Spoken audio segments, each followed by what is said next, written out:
오늘 우리 하나님의 말씀은 로마서 12장 1절 말씀, 우리 한 절이니까 다 같이 한 목소리로 함께 봉독하면 좋겠습니다. 자, 읽겠습니다. 시작. 그러므로 형제들아, 내가 하나님의 모든 자비하심으로 너희를 권하노니 너희 몸을 하나님이 기뻐하시는 거룩한 산 제사로 드리라. 이는 너희가 드릴 영적 예배니라. 아멘. 나는 예배자입니다. 라고 하는 제목으로 우리 함께 말씀을 나누겠습니다. 제가 먼저 질문으로 말씀을 시작하고자 합니다. 사랑하는 여러분, 예배 없는 신앙생활이 가능할까요? 다른 말로 신앙생활을 하는데 예배가 꼭 정말로 우리에게 필요할까요? 여러분 어떻게 생각하세요?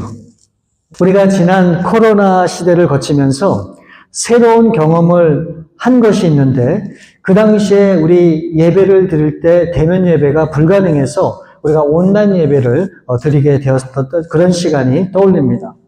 그리고 시간이 어느 정도 많이 흐르면서 어느덧 사람들의 생각과 마음에는 예배에 대한 크고 작은 변화들이 찾아왔고 또 그 변화를 맞이하게 되었다라고 저는 그렇게 생각을 합니다. 그래서 예배는 반드시 교회에서 드려야 된다라고 말씀하시는 분들이 있었고 또 어떤 분들은 사정상 집에서 유튜브나 온라인으로 예배를 드려도 괜찮다라고 그렇게 말씀하시는 분들도 계셨습니다. 또 어떤 분들은 교회 나와서 예배 드리는 것이나 집에서 온라인으로 또 유튜브로 예배를 드리는 것이나 똑같은 예배다라고 그렇게 생각하시는 분들도 분명히 있었습니다. 여러분, 이 세 가지 중에 여러분은 무엇이 옳다고 생각을 하십니까? 먼저 답을 하기 전에 제가 지금 예를 든 이 세 가지를 가만히 상기해 보면 공통점이 있다라고 하는 것을 아마 여러분들이 발견을 하셨을 거예요.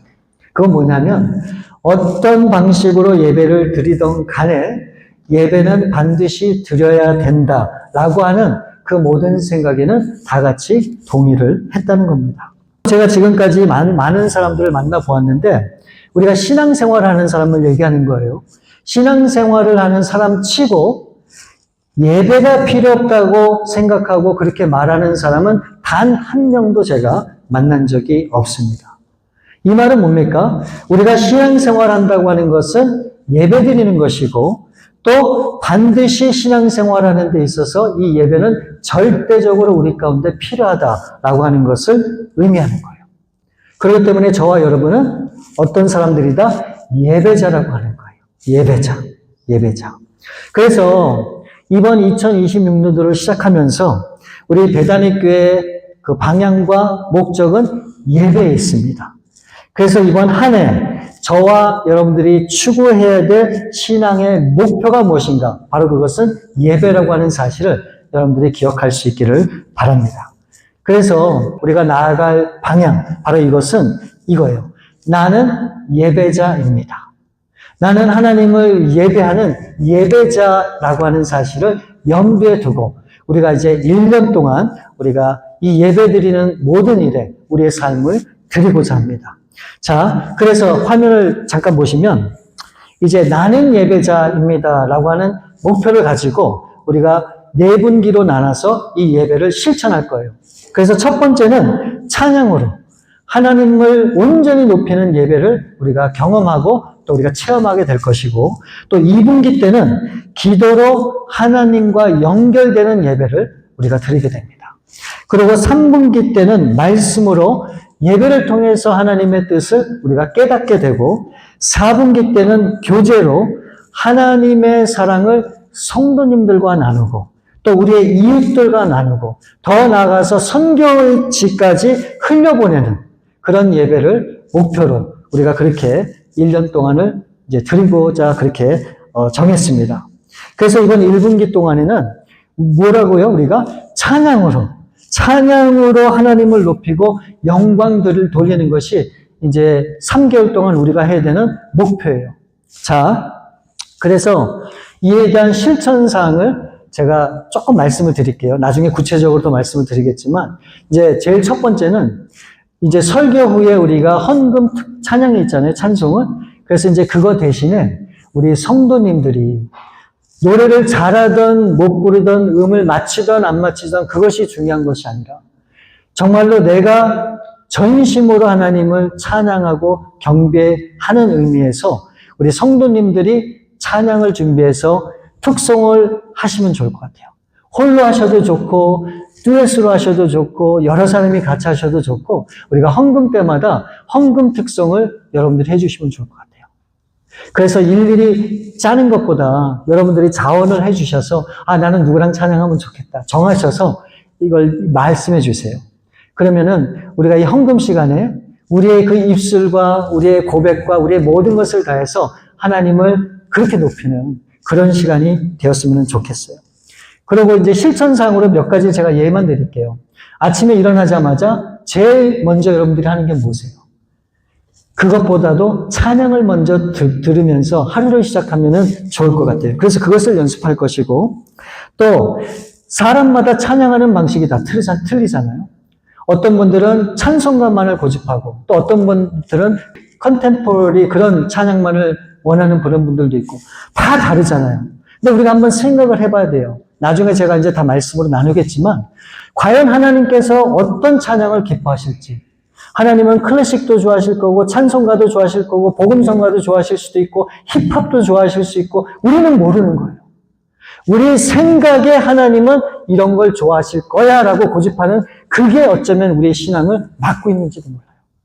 그래서 우리가 다양하게 정말 하나님만을 바라보면서 찬양을 올려드리는 그런 연습도 했으면 좋겠어요. 내 마음에 안 들고 이건 힘들어서 안 돼. 이건 너무 어려워. 그게 아니고 오로지 가사에만 집중해서 그 찬양을 올려드리는 경험을 한번 해보고 싶어요. 그런 것도 우리가 해볼 수 있고요.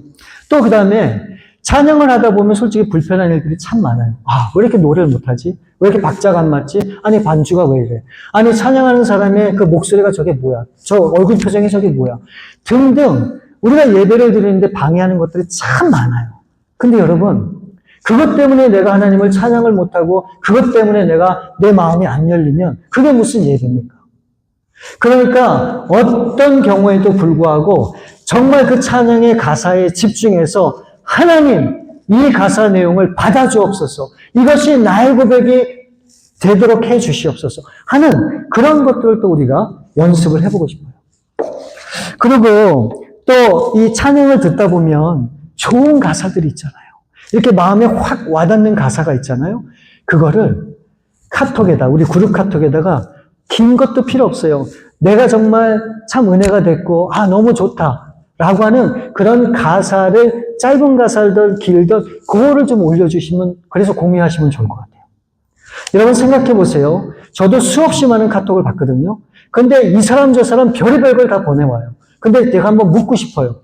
그런 메시지를 보낼 때 정말 그 메시지가 내가 은혜 받고 내가 그 은혜에 동의하고 정말 이것이 너무너무 좋아갖고 다른 사람도 이 은혜를 이 좋은 글을 봤으면 좋겠다. 그런 심정과 마음으로 보내는 사람이 누가 있어요? 그냥 받았으니까 이거 보내야지. 이거 좋은 것 같으니까 보내야지. 나하고는 상관없이 보낸단 말이에요. 그렇게 하지 말자는 거예요. 내가 정말 찬양을 들으면서 좋은 가사나 나의 마음을 울리는 그런 가사가 있으면 그런 좋은 것들을 그냥 적어주세요, 카톡에. 이 가사가 너무 좋다. 그래서 올려만 주시면 저는 분명히 믿거든요. 내가 하나님의 은혜를 받은 그 가사 한 곡조 한 곡조가 정말 우리 하나님이 우리 동일한 성도님들에게 동일한 은혜를 주셔서 그 은혜를 우리가 함께 공감할 수 있을 것이다. 라고 하는 그런 생각이 들었어요. 그래서 그런 것도 우리가 할 수 있고 그래서 찬양으로 온전히 하나님만 영광 돌리고 하나님만 높이는 그거를 우리가 3개월 동안 이제 시작할 거예요.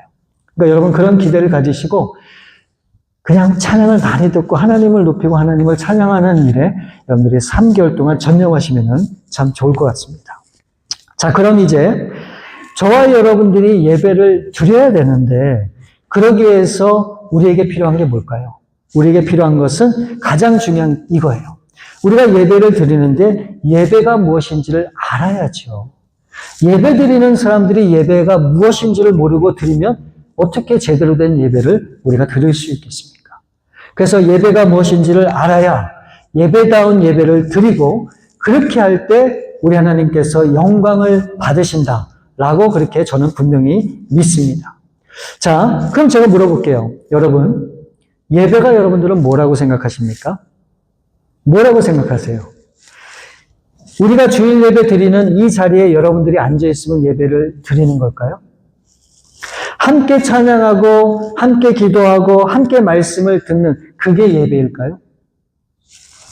하나님의 말씀과 찬양이 내 마음을 울리고 감동이 되면 바로 그것이 예배 드렸다라고 여러분들이 그렇게 생각하고 그렇게 말할 수 있는 겁니까?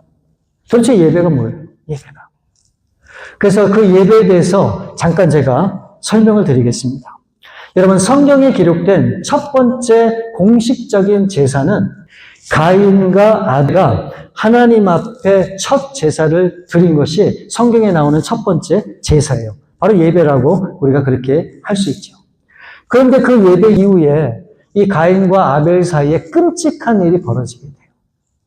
그래서 결국 이 가인이 아벨을 죽이는 끔찍한 살인을 저지르는 것으로 끝나게 됩니다. 그리고 이 노아는 홍수 이후에 하나님 앞에 제단을 쌓고 번제를 드려요. 그래서 하나님을 예배합니다. 그리고 아브라함에 이어서 이삭과 야곱과 모세와 또 다윗과 그리고 또 솔로몬을 거쳐서 그 예배가 지금 우리에게까지 왔다라고 하는 사실을 여러분들이 다 분명히 이해를 하실 거예요.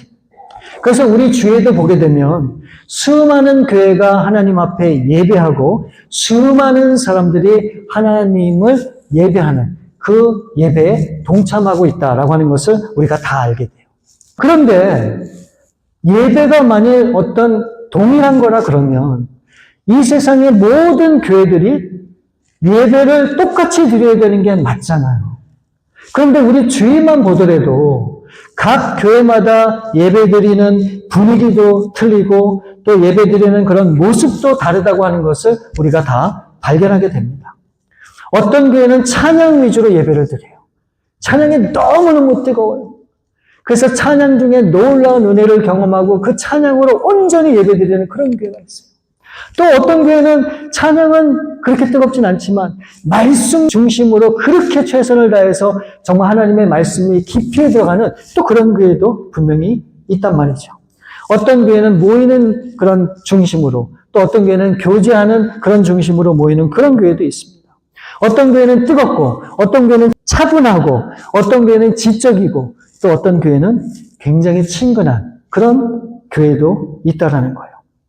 그러면 이렇게 예배드리는 모습이 다 다른데 그러면 우리가 무엇이 예배라라고 우리가 그렇게 정의할 수 있겠습니까? 그래서 우리가 무엇이 예배인지를 정확히 알고 이해하기 위해서는 우리 생각으로는 도저히 이게 판단이 안 돼요. 그렇기 때문에 이 예배의 주인공이시고 예배를 만드시고 이 예배를 통해서 영광받기 원하시는 예수님이 이 예배를 어떻게 말씀을 하셨는지 또 이 예배를 어떻게 정의를 하셨는지를 아는 것이 너무너무 중요하죠. 자, 그래서 요한복음 4장에 보면 이제 예수님께서 이스라엘의 북쪽 갈릴리에서 공생의 3년간을 보내시고 이제 십자가를 지기 위해서 이제 예루살렘으로 가십니다. 그런데 가시는 중에 보통 유대인들이 가지 않는 사마리아로 들어가시게 돼요. 그래서 그 사마리아에서 누굴 만나는가? 누굴 만나요? 수가성 여인을 만나고 그 우물가에서 그 여인과 대화하는 그 내용이 요한복음 4장에 기록되어 있습니다. 그럼 예수님께서 이 여인과 무슨 대화를 나누셨을까? 그 대화의 내용을 잠시 살펴보면 이런 거예요. 자, 이 솔로몬 왕이 있을 때는 나라가 하나였었잖아요. 근데 이 솔로몬 왕 이후에 어떻게 됩니까? 나라가 분열이 됐어요. 그래서 북쪽의 이스라엘과 남쪽의 유다, 한 나라였던 곳이 두 곳으로 갈라지면서 이제는 각각 왕이 존재하게 되는 거예요. 그런데 문제가 있어요. 어떤 문제가 있는가? 그 전에 나라가 하나였을 때 이들이 하나님 앞에 예배하는 장소가 한 군데였었거든요. 오직 유일한 곳. 어디예요? 예루살렘. 그런데 나라가 갑자기 딱 반쪽이 난 거예요. 그런데 이 북쪽에 있는 사람들은 예배를 드릴 수가 없잖아요. 왜? 예루살렘이 남쪽에 있기 때문에. 그런데 분열됐으니 어떻게 예배를 해야 됩니까? 그래서 이 북쪽에 사는 이 백성들이 그 정치적인 위험을 감수하고 남쪽까지 예루살렘까지 내려와서 예배를 드리기 시작했던 거예요. 그런데 이 북쪽에 있었던 여로보암 왕이 봤을 때는 이 예배 때마다 백성들이 그 예루살렘까지 해서 예배드리는 모습을 보면서 이러다가 혹 잘못되면 자신의 입지와 왕권이 약화될 수도 있겠다라고 하는 그런 생각을 하게 됩니다. 그래서 이 여로보암 왕이 여러 가지를 생각하다가 방법을 생각해내요. 그게 뭔가 북쪽에 베델과 단이라고 하는 곳에 산당을 지어서 이제 금송아지를 만들어 놓고 그렇게 얘기하는 거예요. 내가 이곳에 예배 드릴 수 있는 그런 장소를 마련했으니까 이제 너희들은 더 이상 그 예루살렘으로 내려가지 말고 내가 만든 이 산당에서 예배하면 될 거다라고 그렇게 백성들에게 강요를 하게 됩니다. 그뿐만 아니라 하나님께서 그동안에 이 구약을 통해서 정하신 모든 절기가 있잖아요. 그것대로 하나도 지켜지지 않고 그것을 따르지 않아요. 그리고 반드시 제사장은 레위 지파에서 나와야 되는데 레위 지파도 아닌 사람들이 어떻게 해요? 제사장 역할까지 맡게 되는 겁니다. 그리고 이 바벨론 포로 이후에 아예 예배 장소를 옮겨서 그리심산의 성전을 건축하고 그곳에서 줄곧 예배를 드리도록 그렇게 했다는 거예요. 그러니까 이 남유다의 예루살렘에는 하나님의 성전이 있었고 북이스라엘에는 뭐가 있습니까? 그리심산이라고 하는 곳에 이들이 예배드리는 그 성전이 있었던 거예요. 그러니까 오늘 이 본문에 나오는 이 사마리아 여인이 궁금했던 거예요. 그래서 예수님 앞에 이렇게 질문을 합니다. 자, 요한복음 4장 20절 말씀을 보면 우리 조상들은 이 산에서 예배하였는데 당신들의 말은 예배할 곳이 예루살렘에 있다 하더이다. 자, 내가 사는 이 사마리아 사람들이 섬기는 바로 그 예배 장소는 그리심산이라고 우리가 그렇게 알고 그렇게 예배를 드렸는데 이 유대인들은 예루살렘을 중심으로 예배를 그렇게 드린다고 하는데 과연 예수님 이 그리심산에서 드리는 예배가 맞습니까? 아니면 예루살렘 성전에서 드리는 예배가 맞습니까? 이 사마리아 여인이 예수님 앞에 그렇게 질문을 하는 거예요. 이에 대해 예수님께서 사마리아 이 여인에게 이렇게 말씀을 하시는 거예요. 요한복음 4장 21절 말씀을 보면 예수께서 이르시되 여자여 내 말을 믿으라. 이 산에서도 말고 예루살렘에서도 말고 너희가 아버지께 예배할 때가 이르리라.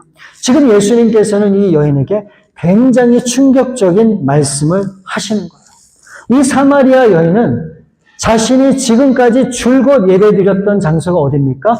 바로 그리심산이에요. 그래서 이 그리심산을 중심으로 자신의 모든 그런 삶을 이어왔다라고 그렇게 생각을 하고 있었던 거예요. 그런 여인에게 지금 예수님께서 그리심산이 아니라고 그렇게 말씀을 하는 거예요. 근데 여러분, 이 여인이 어떤 여인인가를 우리가 한번 생각해 보면, 낮에 이 사람들의 시선을 피해서 물을 길러 우물에 나왔다고 하는 것이 무엇을 의미합니까? 아마도 이 사마리아 여인이, 이 수가성 여인이 굉장히 많은 상처와 아픔이 있었다라고 하는 것을 우리가 짐작해 볼 수 있어요. 그래서 사람들과 가까이 하고 사람들과 교제하고 나누는 것을 굉장히 부담스럽게 생각을 했던 여인이 아닐까. 그래서 아무도 나오지 않는 그런 쨍쨍한 대낮에 나와서 우물길을 길었다라고 그렇게 성경은 기록하고 있다라는 거예요. 아마도 이 여인은 자신의 삶이 힘들고 어렵기 때문에 어쩌면 절벽에 다다른 심정으로 매일매일 여호와 하나님께 구하고 구했는지도 몰라요. 하나님, 살아계시면 나의 모든 삶을 형편을 봐주십시오. 그리고 나를 제발 이 모든 어려움에서 이겨낼 수 있도록 도와주옵소서 라고 하는 그런 기도와 간절한 마음을 갖지 않았겠습니까? 분명히 그렇게 했을 것이다 라고 저는 그렇게 생각을 합니다. 그럼에도 여전히 자신의 삶을 돌아보면 아무것도 나아진 것이 없는 거예요. 아무것도. 어려움으로 계속된 그런 신앙의 갈등을 분명히 겪고 있었지 않을까라고 하는 그런 생각을 해보게 돼요. 그래서 어쩌면 이 수가성 여인이 이렇게 생각했는지도 몰라요. 어쩌면 유대인들이 예배하는 예루살렘이야말로 정말 하나님이 받으시는 예배 처소가 아닐까라고 그렇게 짐작을 하지 않았을까? 우리가 그렇게 생각해 볼 수도 있어요. 그러던 중에 이 여인이 예수님을 만나고 이 여인이 이제 자신이 갖고 있었던 고민을 얘기해요. 뭡니까? 예수님 앞에 묻는 거예요. 예수님, 과연 이 그리심산에서 예배드리는 것이 맞습니까? 예루살렘에서 예배드리는 게 맞습니까? 장소에 대한 얘기를 이 여인이 하고 있거든요. 그럴 때 예수님께서 이렇게 말씀하시는 거예요. 그리심산도 아니고 예루살렘도 아니다 라고 말씀하는 거예요. 여러분, 그리심산이 어떤 곳입니까? 이 사마리아 사람들이 정말 철저하게 그들의 신앙과 믿음을 가지고 나아갔던 그런 장소예요. 예루살렘은 어떻습니까? 이 유대인들의 신앙과 삶의 전부인 장소가 이 예루살렘입니다. 그런데 예수님이 지금 뭐라고 얘기하시는가? 그리심산도 아니고 예루살렘도 아니다 라고 그렇게 말씀을 하는 거예요. 그러니까 이 말은 지금까지 오랫동안 내려온 이들의 전통과 관습과 종교와 신앙과 이들이 예배하는 모든 장소조차 어떻게 해요? 다 예수님이 부인하는 그런 모습을 우리가 지금 확인하게 되는 거죠. 그래서 예수님께서 너희들이 드리는 그 예배 장소가 중요한 것이 아니라고 말씀을 하시면서 이렇게 얘기를 하세요. 너희가 아버지께 예배할 때가 이른다라고 그렇게 말씀을 합니다. 그러니까 이 말은 예수님은 장소를 강조하는 것이 아니고 예배하는 것 그 자체가 중요하다라고 하는 것을 강조해서 말씀하시는 것으로 우리가 그렇게 이해할 수 있는 거예요. 그러면서 이 여인이 궁금했던 바를 예수님께서 정확하게 집어서 다시금 이 여인에게 설명해 주시는 장면이 요한복음 4장 22절 말씀에 나와요. 너희는 알지 못하는 것을 예비하고 우리는 아는 것을 예배하노니 이는 구원이 유대인에게서 나니라. 이 말씀을 해석하는 게 참 쉽지 않거든요. 이게 예수님께서 하신 말씀인데 이게 무슨 말씀일까라고 우리가 이해하는 것이 전체 문맥으로 봤을 때 어려운 해석인데 저는 이것을 이렇게 생각해요. 이것은 예루살렘에서 하나님 앞에 예배하는 유대인들이 가진 그 생각을 우리 예수님이 다시 한번 리마인드 시켜주는 것 같아요. 이 여인한테. 그러니까 이렇게 얘기하는 거예요. 이 유대인들은 이렇게 생각을 했다는 거예요. 너희 이방인들은 알지 못하는 것을 예배했지만 유대인들은 아는 것을 예배했는데 바로 구원이 이 유대인에게서 나기 때문이다 라고 그렇게 예수님이 이 유대인들이 그들의 생각을 이렇게 했다고 하는 것을 알려주시는 거예요. 제가 왜 그렇게 생각하는가? 아마도 이 여인은 그리심산에서 이 여호와를 예배하고 경배한다고 하면서도 자신의 삶이 풀리지 않고 어려움을 계속 겪게 되면서 아마 그런 생각을 붙였던 것 같아요. 예루살렘이야말로 이 정말 하나님이 받으시는 예배 장소가 아닐까. 그래서 그 유대인들에게 구원이 임하고 그 유대인들이야말로 정말 구원받은 그런 백성으로서 하나님 앞에 나아갈 수 있는 그런 유일한 길과 방법이 아닐까라고 이 여인이 그렇게 생각했을 수도 있는 거예요. 그럴 때 우리 예수님이 이제 중요한 말씀을 요한복음 4장 23절과 24절 말씀에서 하고 있습니다. 예수님께 참되게 예배하는 자들은 영과 진리로 예배할 때가 오나니 곧 이때라. 아버지께서는 자기에게 이렇게 예배하는 자들을 찾으시느니라. 하나님은 영이시니 예배하는 자가 영과 진리로 예배할지니라.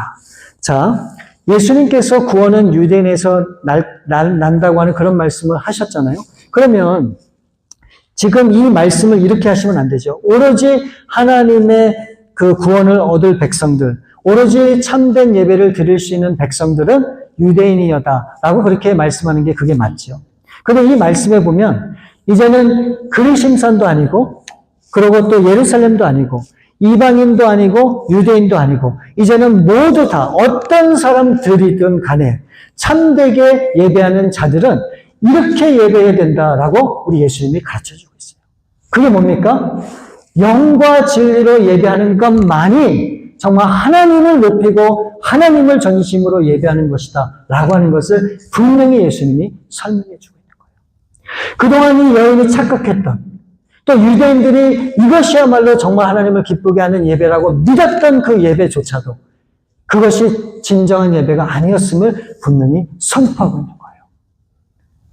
그럼 진정한 예배는 무엇입니까? 오늘 이 말씀에 의하면 영과 진리로 예배하는 것, 바로 이것이 진정한 예배라고 말씀하고 있는 거예요. 영어로는 이게 Spirit and Truth라고 돼 있어요. 영과 진리.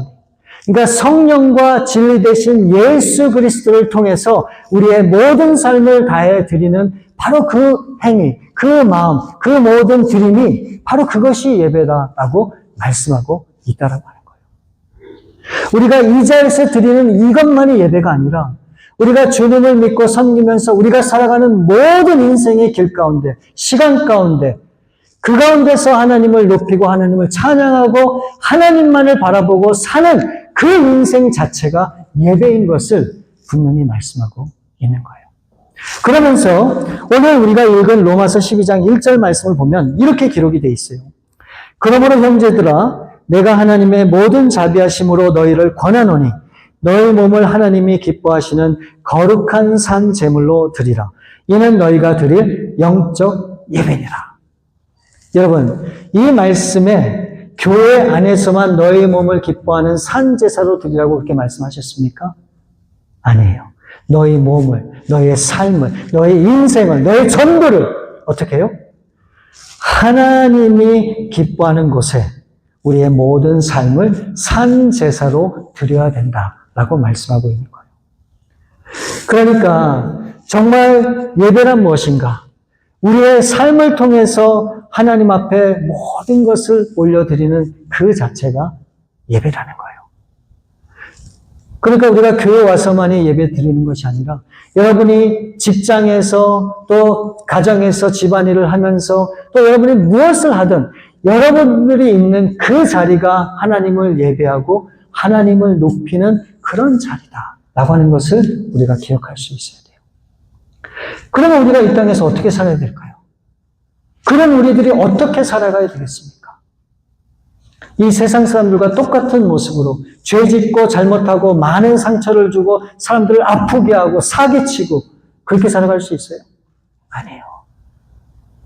그런 삶을 살면서 하나님 앞에 나와서 하나님을 전심으로 예배하고 하나님 영광 받아 주옵소서라고 하면 하나님께서 그것을 다 받아주실까요? 물론 우리는 완전하지 않아요. 그렇기 때문에 나와서 하나님 앞에 전심으로 하나님 앞에 회개하고 다시 한번 돌이키는 거죠. 그 과정이 바로 우리가 교회에 나와서 하나님 앞에 드리는 이 시간이에요.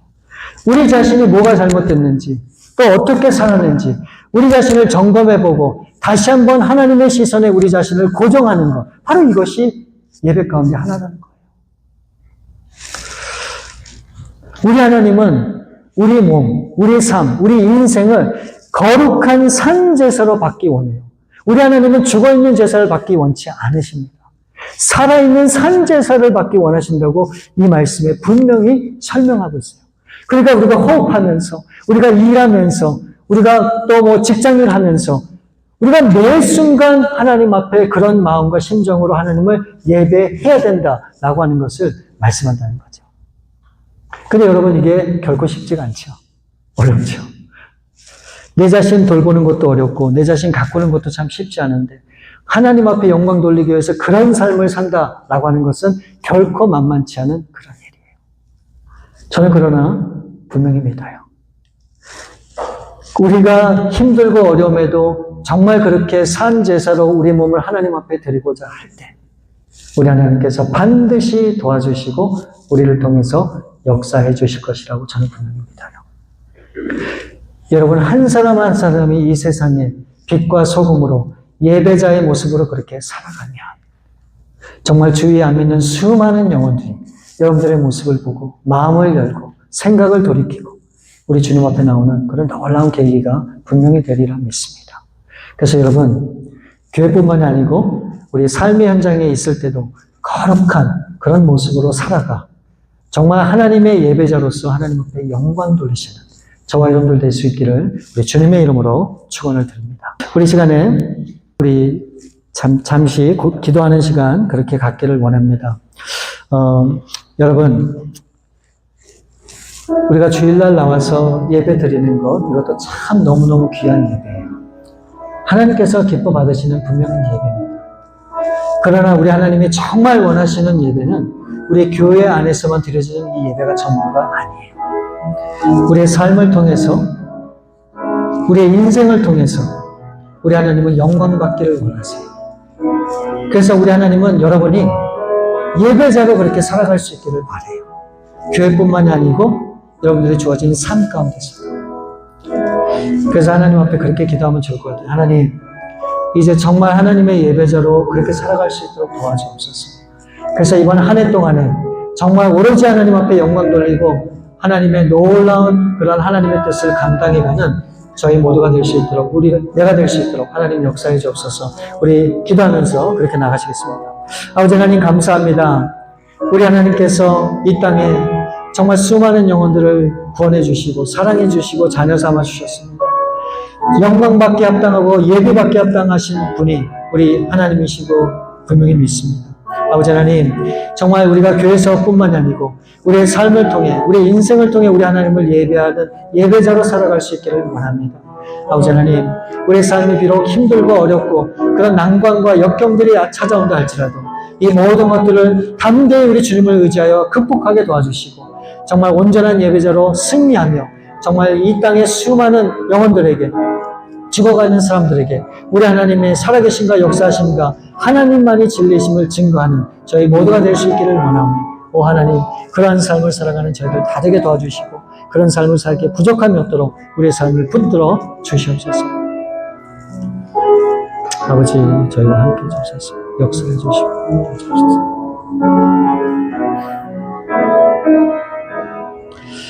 우리 참으로 좋으신 아버지 감사합니다. 오늘 이 말씀을 통해서 하나님은 예배받기를 기뻐하시는 분이시고 우리의 영과 진리로 정말 전심을 다해 하나님을 찬양하고 경배하고 예배하기를 원하시는 우리 하나님이심을 우리가 분명히 보았습니다. 아버지 하나님, 우리가 교회에서만 하나님 앞에 예배드리는 그런 모습이 아니라 우리의 삶을 통해, 우리 인생을 통해, 우리의 전부를 통해 정말 하나님을 예배하는 그런 예배자로 살 수 있기를 원합니다. 그래서 날마다 우리의 예배를 통해 하나님의 기쁨을 거둬주시고 우리의 예배를 통해 하나님의 영광이 드러나고 우리 예배를 통해 정말 하나님의 뜻을 이뤄가는 우리 귀한 성도님들 다 되게 도와주셔서 우리 베다니 교회가 올 한 해 정말 수많은 영혼들을 주께로 인도하며 정말 우리가 살아가는 이 하루하루의 인생이 우리 주님 앞에 영광이 되는 그런 귀한 저희들의 발걸음 될 수 있도록 우리 주님 역사해 주시옵소서. 모든 것을 우리 주 앞에 맡겨오며 거룩하신 주 예수 그리스도의 이름으로 감사하며 기도드립니다. 아멘.